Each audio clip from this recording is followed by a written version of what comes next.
Hey there, storytellers. I'm Lorna Faith, and welcome to the Create a Story You Love YouTube channel. Today's video is part 3 in a series to help you prepare for NaNoWriMo. Among many writers, this month is often known as Preptober, and to help you prepare to write those 50,000 words in the month of October. However, if it doesn't work for you to participate in NaNoWriMo, no worries. I hope these videos will still be helpful to you to understand the process of figuring out more details of your novel. So today we will dive into the topic of how to dig deeper into backstory to help you write relatable characters. Maybe you've had a chance to brainstorm your characters, and maybe you even have written down a little bit of their profile, like their physical description. What color eyes do they have? What color is their hair? Where do they live? Kind of a little bit on the setting. What kind of clothes do they wear? What interests or hobbies do they have? Maybe you have done a little bit of that, which is great. Those are all wonderful things to kind of nail down. But it's important to go a little bit deeper than that, to write a story that is really going to grab readers' interest until they get to the end. You want readers to really experience your story. You want them to feel. That's why readers pick up a novel. They want to feel and experience emotions that will help them in some way with their own lives. And this is why it's so important to write relatable characters. How to write characters where you've dug deep into who they really are is important as a fiction writer. When you've done a deep dive into your character's backstory, it will really help with your story. And it's especially important to understand your main characters and your villain. That was something I made a mistake on when I would start brainstorming my characters and my story. I would research at least 5, if not 10, writing craft books on how I should write a character and try to do things exactly as how they said to do it. But the result was that my characters turned out to be like cardboard cutouts. They were uninteresting and didn't have much of a personality, but most of all, they didn't make the reader feel much of anything. So it's important to relax as you're brainstorming, and later on, even as you write your characters and your story. The brainstorming of your characters needs to come from someplace deep within you. As you think about their backstory, you as the writer. Why? Well, here's a little bit of a piece of advice that I learned from Dwight V. Swain's book, Techniques of the Selling Writer. He said this: no writer in his right mind writes by a set of rules, at least not by somebody else's rules. Why not? Because rules start from the wrong end, with restriction, with form, with mechanics, with exhortation about things you should and shouldn't do. Where should you start then? With feeling, your own feeling. A story is like a car that runs on emotion. And I found that it was like an aha moment for me. Get rid of the restriction, so that you can write freely. So this even shows up in the brainstorming of your novel and of your characters. So when you are creating your characters, your own feelings as the author of the story is that which is going to bring the full fire of emotion in the reader. Feeling for your character's backstory and for the story itself must first form itself inside of you as the writer. So if you don't have feelings and emotions about your characters and the life they've lived up to the point that your story begins, then you can't write about it. So the question is really, how do you search and find that deeper feeling for your characters that your readers will really relate to?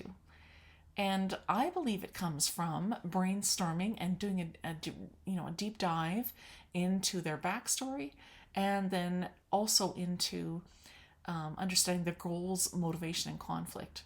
But we'll start with the first one first, with backstory. So number 1, brainstorm and understand your character's backstory. What are the fears and wounds and false beliefs that drive your main characters? What happened in their childhood that would have caused some of these reactions and actions? Exploring the backstory of your characters will answer essential parts of your character's past. It will bring to light the real reason why your characters believe what they believe in the present day when your story is set. And uncovering these details will give your story more meaning and depth. This is really why your readers will stay up late reading your book, because when readers understand your character's backstory, why they are the way they are, they will care much more about your characters. So to understand more about your character's backstory, brainstorm and dig deep into their backstory, their childhood, because it will help you understand why they have these fears and false beliefs in the present day when your novel begins. So in some ways, this is like taking your character to a therapy session, and you're pretending to be the psychologist, and you're asking all these questions. Your goal in brainstorming backstory is to understand what happened in their past to make them who they are today. For example, if you're writing a romance and your character fears falling in love, why does she have this fear? Did she grow up with parents, who fought a lot and she equates love with constant conflict? Or perhaps maybe her mom died when she was a little girl and left her dad alone, and maybe she equates falling in love with being abandoned. So ask your character what happened in the past to make them have these fears. Is it more than just their parents' relationship that made them fear falling in love? For example, perhaps somewhere in her past she was also dumped by a guy that she was madly in love with. And so she has set walls around her heart and won't allow herself to fall in love because of that experience. So ask questions of your character that will uncover pivotal moments in their past that will help you understand what shaped the current issue or struggle that they are facing today. I encourage you to take out a notebook and write down the backstory scene that changed everything for your character. That one event that really shaped their fears and false beliefs that they struggle with right now as the story is beginning. And ask yourself these questions about your character's backstory. Number 1, what is my character's biggest wound and false belief that emerged from that wound? Normally, as you're writing, this will be found in the first 10-15% of your story. And understanding this false belief will really help your readers relate and empathize with your character.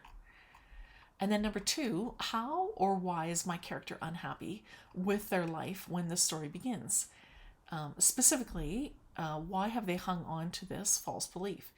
And this is critical. This is the challenge that your character will be forced to overcome, or, if they don't overcome it, they'll be destroyed by it. And your story's plot must force your character to face their biggest fears and overcome them. Number 3, what does my character believe they need to do to be happy again? This is the goal that your character is chasing after in the first half of your story. For example, maybe your character grew up in foster homes due to being taken away from, drug addicted or neglectful parents. And so this is their wound.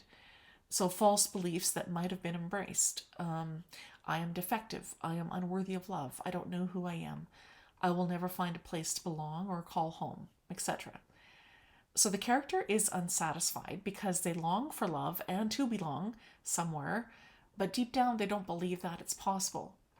And the character believes that they will be happy if they can become perfect enough or good enough, and then someone will love them and they will belong.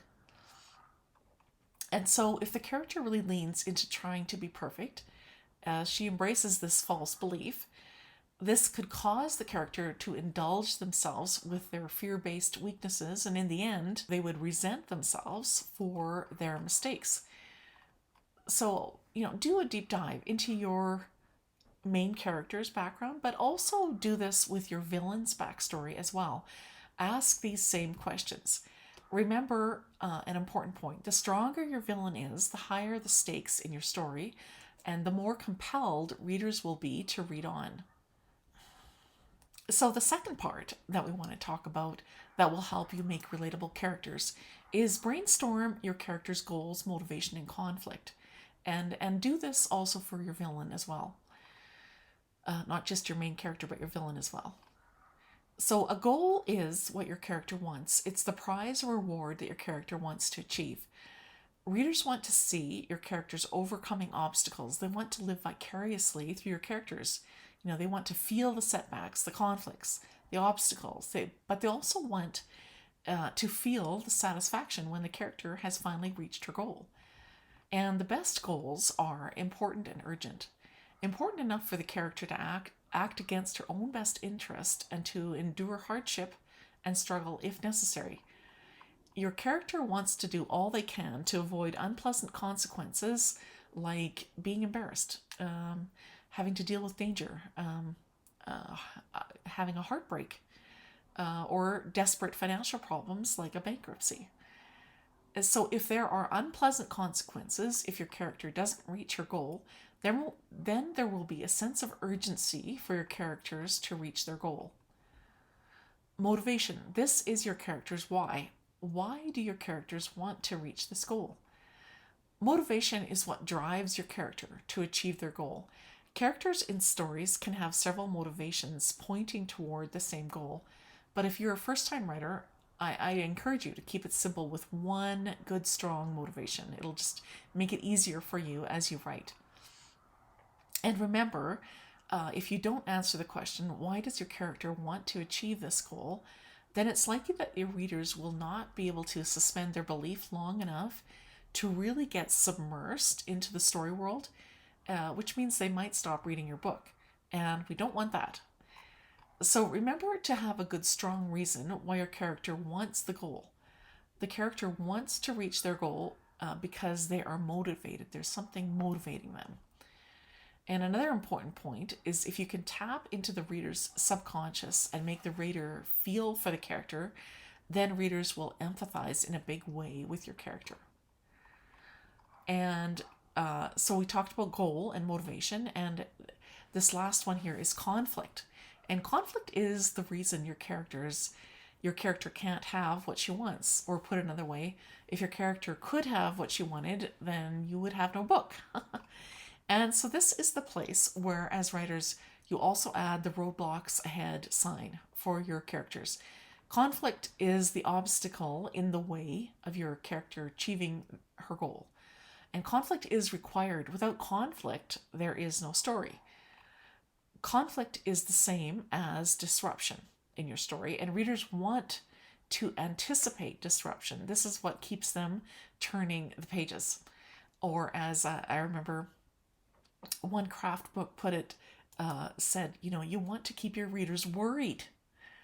So that's kind of an important point because that'll keep them, worried about what happens to the main character, because that will keep them turning the pages. So as you explore your character's goal, motivation, and conflict, consider this. Imperfect heroes are often the most satisfying to readers because true courage is facing what you fear, trying, even though the odds of failure are very much against you. And also important for you as the writer is to lay a foundation for conflict, create believable goals, motivate the characters, and nurture the conflict to its, resulting climax. Otherwise, your book could become a really long and uninteresting story. So it's important to really ramp up the events in your book. Introduce conflicts more difficult each time and clues and uncertainties that pile up for the character. When you finally reach the climax of your book, readers will think to themselves, I wondered if something bad was going to happen to that character. I was on the edge of my seat and worried about what would happen every time I turned the page.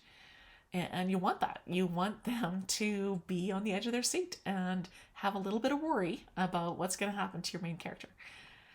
But the big thing to remember is that your character's goals, motivation, and conflict will all tie back to their backstory, which is why it's so important to brainstorm those questions that we mentioned earlier on. So if you want a little bit of help, brainstorming your character's backstory, I've attached a PDF download for you in the description below. It will help you as you ask those important backstory questions. And it will help you to write characters that readers will really empathize with and will make your story unputdownable. So I hope you found this process helpful as you brainstorm and dive deep into your characters. Next week is the last video in this series in preparation for NaNoWriMo. And next week, I thought we would talk about how to stay inspired and motivated as you write those 50,000 words during NaNoWriMo.